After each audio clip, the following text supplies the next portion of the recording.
नमस्कार साथियों, स्वागत है आपका अपने YouTube चैनल भाषा निकेतन में। साथियों, हम आज बात करेंगे अगले टेस्ट पर और हिंदी साहित्य की टेस्ट सीरीज का यह अगला टेस्ट है, तीसरा टेस्ट है हमारा। और जो आपको सभी हिंदी से संबंधित जो परीक्षाएं हैं, TGT, PGT, UGC net, JRF इत्यादि जो भी परीक्षाएं हैं, इन सभी में यह टेस्ट सीरीज आपको बहुत ही लाभान्वित साबित होगी। तो चलिएगा शुरू करते हैं आज का टेस्ट। और साथियों, चैनल पर नए हैं तो प्लीज़ चैनल को सब्सक्राइब कर लीजिए, वीडियो को लाइक और शेयर भी कर दीजिएगा। तो हमारा आज का साथियों पहला प्रश्न है, देखिएगा कि त्रिलोचन की रचनाओं का सही कालानुक्रम है। किसकी? त्रिलोचन की रचनाओं का सही कालानुक्रम है, आप लोग बताएंगे क्या हो जाएगा। देखिए, उस जनपद का कवि हूँ, तापके ताए हुए दिन, दिगंत या धरती। तो जो सही इसमें उत्तर होगा धरती, फिर दिगंत, फिर तापके ताए हुए दिन और उस जनपद का कवि। तो साथियों, आप लोगों के लिए एक प्रश्न है, और तो मैं सभी जो प्रश्न हैं उनको व्याख्यात करूंगा, यहाँ उन सभी की व्याख्या करूंगा, लेकिन आप लोगों के लिए एक प्रश्न है। कमेंट सेक्शन में इन सभी रचनाओं का कालक्रम आप लिखेंगे, और मैंने उत्तर आपको बता दिया। इसका चौथा होगा कि त्रिलोचन की रचनाओं का सही कालक्रम क्या है? धरती, दिगंत, आपके ताए हुए दिन और उस जनपद का कवि हूँ, यह कालक्रम होगा। चलिए देखते हैं अगला प्रश्न। अगला प्रश्न हमारा क्या है, बताएंगे आप लोग, कमेंट सेक्शन में इसका जवाब देंगे कि श्याम नारायण पांडे की रचनाओं का सही कालानुक्रम है। श्याम नारायण पांडे की रचनाओं का बताइएगा। रचनाएं हैं हल्दी घाटी, जौहर, आरती और तुमुल। सही क्रम क्या होगा इन सभी रचनाओं का, आप लोग बताएं जल्दी से। तो साथियों देखिए, सबसे पहले हम बात करें इन रचनाओं में, तो जो तुमुल है, तुमुल रचना जो है वो आपकी है 1928 की है, ठीक है। आपकी इसके बाद जो बात करते हैं हल्दी घाटी, 1938 की है हल्दी घाटी। इसके बाद बात करते हैं जौहर आपकी 1944 की है, जौहर आपकी 1944। और आरती जो रचना है वो 1945। तो आप लोग सही क्रम समझ गए ना। तुमुल, उसके बाद हल्दी घाटी, उसके बाद जौहर, और उसके बाद आपकी कौन सी हो जाएगी? आरती। तो सबसे पहले सही जवाब इसमें हो जाएगा, देखते हैं, तुमुल, हल्दी घाटी, जौहर और आरती। तीसरा जवाब आपका सही हो जाएगा, ठीक है। आप लोग कमेंट सेक्शन में कमेंट करते रहिए, वीडियो को लाइक और भी शेयर भी करते रहें। अगला देखते हैं, अगला क्या है हमारा, निम्नलिखित रचनाओं का सही कालानुक्रम है, बताइएगा। रचनाएं हैं मौर्य विजय, रेणुका, कुमकुम और हिमक्रीटनी। कमेंट सेक्शन में बताएं जल्दी से कि मौर्य विजय, रेणुका, कुमकुम और हिमक्रीटनी, इन रचनाओं में कालानुक्रम सही क्या होगा। चलिए देखते हैं।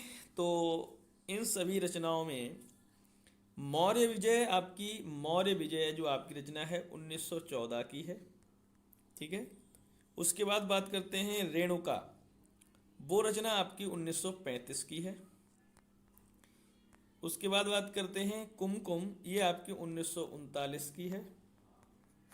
और इसके बाद बात करते हैं हिमक्रीटनी, ये 1941 की है, ठीक है। तो मौर्य विजय किसकी रचना है? सियाराम शरण की, सियाराम शरण गुप्त। रेणुका किसकी रचना है? रामधारी सिंह दिनकर। कुमकुम किसकी है? नवीन की, बालकृष्ण शर्मा नवीन। हिमक्रीटनी किसकी है? माखनलाल चतुर्वेदी। तो सही अनुक्रम यही पहला ही हो जाएगा। मौर्य विजय 1914, रेणुका 1935, कुमकुम 1939 और हिमक्रीटनी 1941, ठीक है। तो आपका सही ऑप्शन पहला ही हो जाएगा। चलिए देखते हैं अगला। अगला प्रश्न है, नए जमाने की मुकरी के लेखक हैं, बताइए। रामचंद्र शुक्ल, बाल मुकुंद गुप्त, प्रेम घन या भारतेंदु, कौन हो जाएंगे? तो आधुनिक नए जमाने की मुकरी के लेखक कौन है? नए जमाने की मुकरी के लेखक हैं, आपका चौथा ऑप्शन हो जाएगा, कौन? भारतेंदु, ठीक है। अगला प्रश्न हमारा, असंगत युग्म पहचानना है, असंगत युग्म पहचानिए। द्वारिका प्रसाद, मिश्र की रचना कृष्णायन है। जानकी वल्लभ शास्त्री की रचना अवंतिका। बालकृष्ण शर्मा नवीन की है विनोबा स्तवन। रामकुमार वर्मा की है आर्यावर्त। आप बताइए इसमें कौन सा युग्म असंगत है, इसमें कौन सी किसकी रचना नहीं है, ये बतानी है। देखिए इसमें जो आर्यावर्त है, आर्यावर्त यह रचना प्रबंध काव्य के रूप में है, और यह रचना जो है कहेंगे तो किसकी है, यह रचना आपकी माखनलाल चतुर्वेदी की है। यह रचना माखनलाल चतुर्वेदी की है, रामकुमार वर्मा की नहीं है, तो यही आपका असंगत है। अगला प्रश्न है, सियाराम शरण गुप्त की रचनाओं का सही कालानुक्रम है। सियाराम शरण गुप्त की रचनाओं का सही कालानुक्रम है।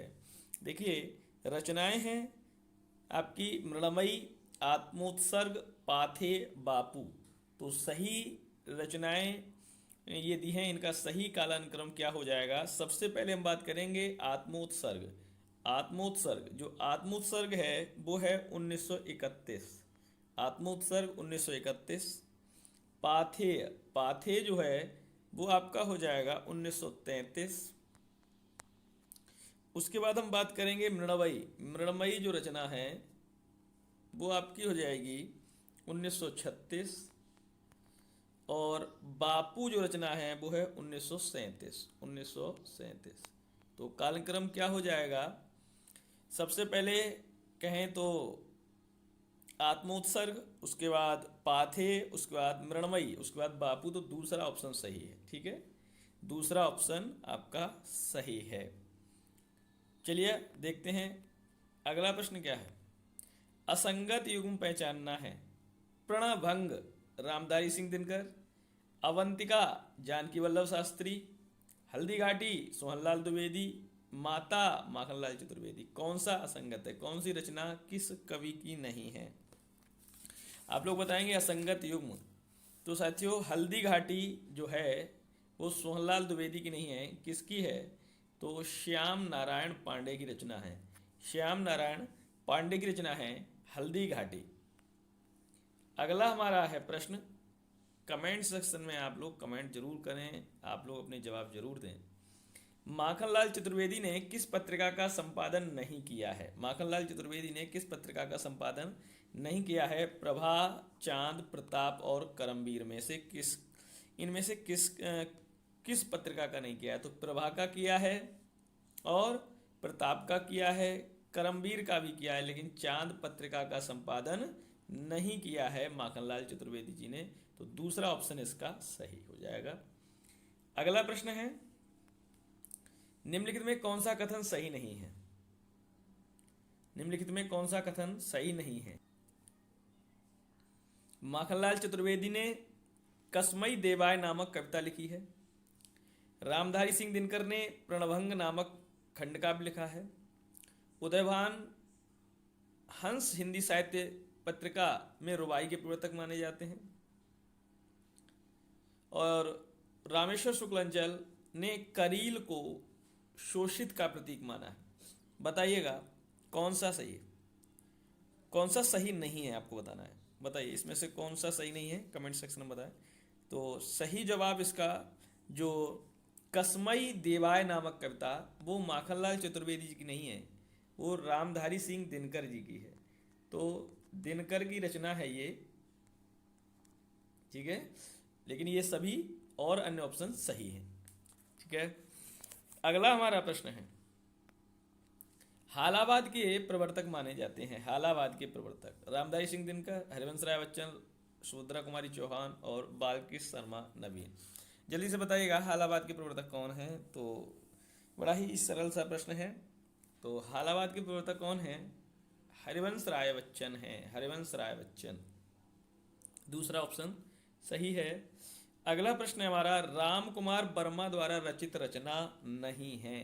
राम कुमार द्वारा रचित आकाशगंगा, चंद्रकिरण, चित्ररेखा, नूरजहां, इनमें से कौन सी जो रचना राम कुमार वर्मा द्वारा रचित नहीं है।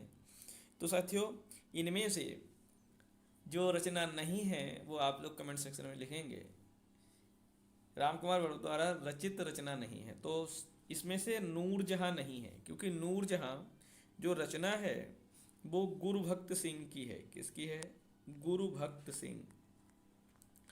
और आकाश गंगा भी है, चंद्रकरण भी है और चित्ररेखा भी रचना किसकी है? राम कुमार वर्मा। इसके अलावा और भी अन्य इनमें बातें हैं। जो चित्ररेखा जो रचना है, चित्ररेखा एक और रचना जो कहानी के रूप में जायसी की है। कहानी के रूप में किसकी है? जायसी की। और चित्रलेखा, एक चित्रलेखा करके आता है, तो चित्रलेखा जो उपन्यास है वो किसका है? भगवती चरण वर्मा का उपन्यास है। ठीक है, याद रखेंगे इन बातों को। चलिए देखते हैं अगला प्रश्न। राष्ट्रीय स्वच्छंदतावादी काव्यधारा के रचनाकार नहीं है। राष्ट्रीय स्वच्छंदतावादी काव्यधारा के रचनाकार नहीं है। नरेंद्र शर्मा, माखनलाल चतुर्वेदी, सोहनलाल द्विवेदी, सुभद्रा कुमारी चौहान। कौन नहीं है इनमें से? कमेंट सेक्शन में लिखें जल्दी से। जल्दी से बताएं कि राष्ट्रीय स्वच्छंदतावादी काव्यधारा के रचनाकार नहीं है। तो सही जवाब क्या होगा इसका? देखिए, माखनलाल चतुर्वेदी, सोहनलाल द्विवेदी और सुभद्रा कुमारी चौहान, ये सभी तीनों लोग राष्ट्रीय स्वच्छंदतावादी काव्यधारा के रचनाकार हैं। लेकिन नरेंद्र शर्मा जी राष्ट्रीय स्वच्छंदतावादी काव्यधारा के रचनाकार नहीं है। ठीक है, चलिएगा देखते हैं अगला प्रश्न। अगला प्रश्न है हमारा, सियाराम शरण गुप्त की रचनाओं का सही कालानुक्रम है। सियाराम शरण की रचनाओं का बताइएगा। देखिए, इसमें रचनाएं हैं मौर्य विजय, अनाथ, दूरबादल और आर्द्रा। मौर्य विजय, अनाथ, दूरबादल और आर्द्रा। तो साथियों देखिए, इसमें से हम बात करें जो मौर्य विजय है, मौर्य विजय जो रचना है 1914 की है। उसके बाद जो अनाथ रचना है, अनाथ, वो रचना आपकी है 1917 की। इसके बाद जो दूरबादल रचना है, दूरबादल, वो रचना आपकी है 1924। और आर्द्रा जो रचना है आपकी वो है 1927। तो कालक्रम हम देखते हैं तो मौर्य विजय, अनाथ, दूरबादल और आर्द्रा, ये आपका सही है। ठीक है, तो मौर्य विजय कब की है? 14, अनाथ 17, दूरबादल 24 और आर्द्रा 1927।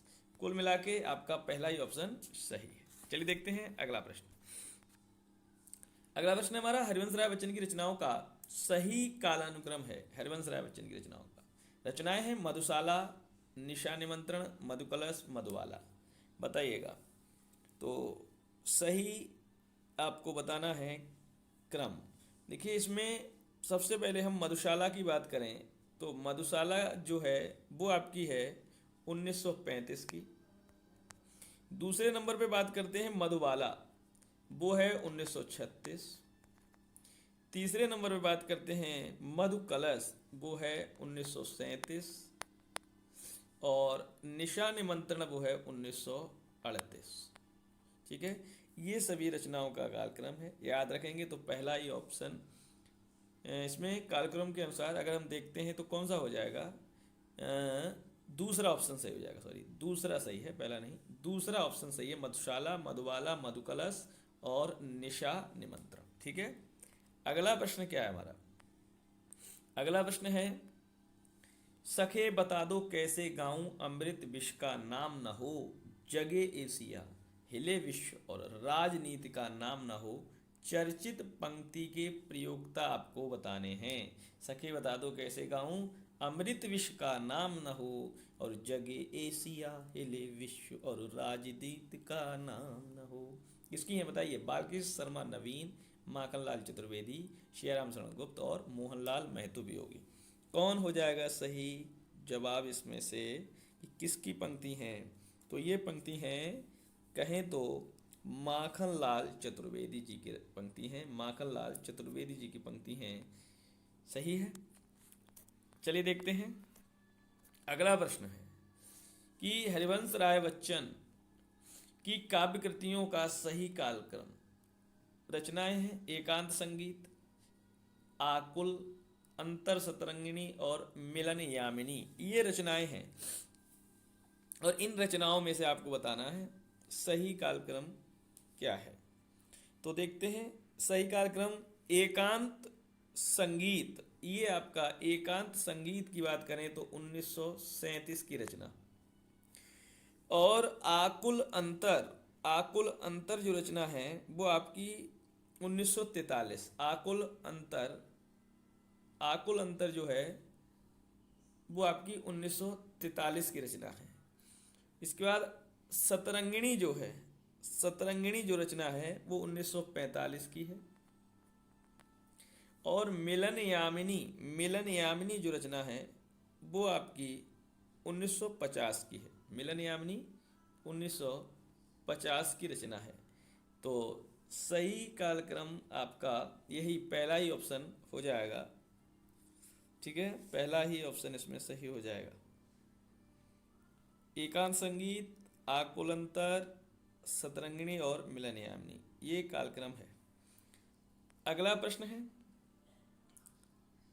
अगला प्रश्न क्या है साथियों, भगवती चरण वर्मा निम्नलिखित कवियों का सही कालक्रम बताना है। भगवती चरण वर्मा, हरिवंश राय बच्चन, नरेंद्र शर्मा और रामेश्वर शुक्ल अंचल। आपको बताना है इन सभी रचनाकारों का कालक्रम इनके जन्म दिवस के अनुसार क्या होगा। तो साथियों हम आपको जन्म दिवस और मरण दिवस दोनों बताते हैं। देखिए सबसे पहले हम भगवती चरण वर्मा की बात करेंगे तो 1903 में इनका जन्म हुआ है। 1903 में इनका जन्म हुआ है और 1981 में इनकी मृत्यु हुई है, भगवती चरण वर्मा। अब हम बात करेंगे बच्चन, हरिवंश राय बच्चन। ठीक है, ये हैं हरिवंश राय बच्चन, इनकी बात करेंगे। इसमें देखिए हरिवंश राय बच्चन का जन्म है 1907, 1907 और मरण है 2003। इसके बाद हम बात कर लेते हैं नरेंद्र शर्मा। ये है नरेंद्र शर्मा। देखिए नरेंद्र शर्मा का जो जन्म है वो 1913 का है और मृत्यु जो है वो 1989 की है। तो हमको मृत्यु नहीं देखनी है, हमको जो कालक्रम देखना है वो किसके अनुसार देखना है, जन्म के अनुसार। मृत्यु तो बता दे रहा हूँ। और जो आपका रामेश्वर शुक्ल अंचल का जो जन्म है वो 1915 का है और मृत्यु 1995 की है। ठीक है, तो बात करेंगे जन्म दिवस के अनुसार। तो सबसे पहले 1903 भगवती चरण वर्मा, बच्चन 1907 और उसके बाद 1913 में आपके नरेंद्र शर्मा और रामेश्वर शुक्लांचल 1915। तो आपका पहला ही ऑप्शन सही हो जाएगा, भगवती चरण वर्मा, हरिवंश राय बच्चन, नरेंद्र शर्मा और रामेश्वर शुक्ल अंचल। पहला ही ऑप्शन आपका सही है। चलिए देखते हैं अगला प्रश्न। अगला प्रश्न हमारा क्या है, अगला प्रश्न है तुम तुंग हिमालय श्रृंग और मैं चंचल गति सुर सरिता, तुम विमल हृदय उच्छ्वास और मैं कांत कामिनी कविता। ये पंक्तियां किसकी हैं? महादेव वर्मा, पंत, प्रसाद या निराला, किसकी पंक्तियां हैं आप लोग बताएंगे। तो साथियों ये सुंदर पंक्तियां ये निराले व्यक्ति की हैं। तो सूर्यकांत त्रिपाठी निराला की पंक्तियां हैं। तुम तुंग हिमालय श्रृंग और मैं चंचल गति सुर सरिता, तुम विमल हृदय उच्छ्वास और मैं कांत कामिनी कविता। चलिए देखते हैं अगला प्रश्न। बताइएगा कमेंट सेक्शन में आपका क्या जवाब है इस प्रश्न का कि व्यक्तिपरक प्रणय मूलक धारा के कवि नहीं हैं रामेश्वर शुक्ल अंचल, भगवती चरण वर्मा, हरिवंश राय बच्चन और सिया राम शरण गुप्त। तो इसमें व्यक्तिपरक प्रणय मूलक धारा कवि, तो व्यक्तिपरक प्रणय मूलक धारा कवि ये भी हैं रामेश्वर गुप्त अंचल या शुक्ल अंचल होगा या गुप्त कर दिए। भगवती चरण वर्मा भी हैं, हरिवंश राय बच्चन भी हैं। लेकिन सियाराम शरण गुप्त जो हैं वो आपके राष्ट्रीय सांस्कृतिक स्वच्छंदतावादी आपके या स्वच्छंदतावाद धारा के कवि आपके हैं जो माने जाते हैं, लेकिन व्यक्तिपरक प्रणय मूलक धारा के कवि नहीं है सियाराम शरण गुप्त। ठीक है, ये ऑप्शन सही हो जाएगा, यही गलत है। आपका अगला और आखिरी प्रश्न है आज का 20वां प्रश्न। और 20 प्रश्नों में आपने कितने जवाब सही दिए हैं कमेंट सेक्शन में लिखिएगा। कितने सही गए हैं कमेंट सेक्शन में ज़रूर लिखें साथियों, इससे हमें भी अच्छा लगता है कि आप लोग सक्रिय हैं हमारे वीडियो के साथ, तो हमको और ऊर्जा मिलेगी अपना वीडियो बनाने में। और वीडियो को लाइक भी कर दें, शेयर भी कर दें। ठीक है, भगवती चरण वर्मा द्वारा रचित रचना नहीं है, बताएं। मानव, द्वंद्व गीत, प्रेम संगीत, मधुकर्ण, देखिए, जो इसमें प्रेम संगीत भी है, मधुकण भी है, ये दोनों रचनाएं जो हैं वो आपकी भगवती चरण वर्मा की हैं। लेकिन मानव जो है वो पंत की कविता है। ठीक है, मानव जो मानव है वो पंत की कविता है। और द्वंद्व गीत वो है रामधारी सिंह दिनकर का, क्या है ये, काव्य संग्रह है। क्या है, काव्य संग्रह है।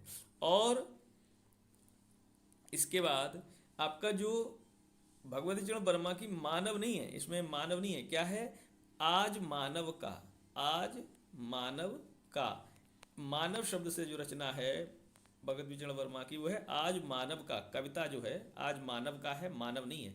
तो इसमें ये दो रचनाएं भगवती चरण वर्मा की हैं। द्वंद्व गीत रामधारी सिंह दिनकर, मानव पंत जी की रचना है। और साथियों ये रहा आज का हमारा टेस्ट। तो आपके कितने सही गए वो आप लोग हमें बताएंगे। और साथियों इसकी पीडीएफ के लिए आप लोग हमारे डिस्क्रिप्शन में लिंक दिया है टेलीग्राम चैनल का, वहाँ जाके आप जुड़ सकते हैं, वहाँ आपको पीडीएफ भी प्राप्त हो जाएगी। तो साथियों वीडियो को लाइक करें, शेयर करें, और चैनल पर नए हैं तो प्लीज़ चैनल को सब्सक्राइब जरूर करें। फिर मिलेंगे अगले टेस्ट के साथ, अगले वीडियो के साथ। तब तक के लिए नमस्कार, धन्यवाद।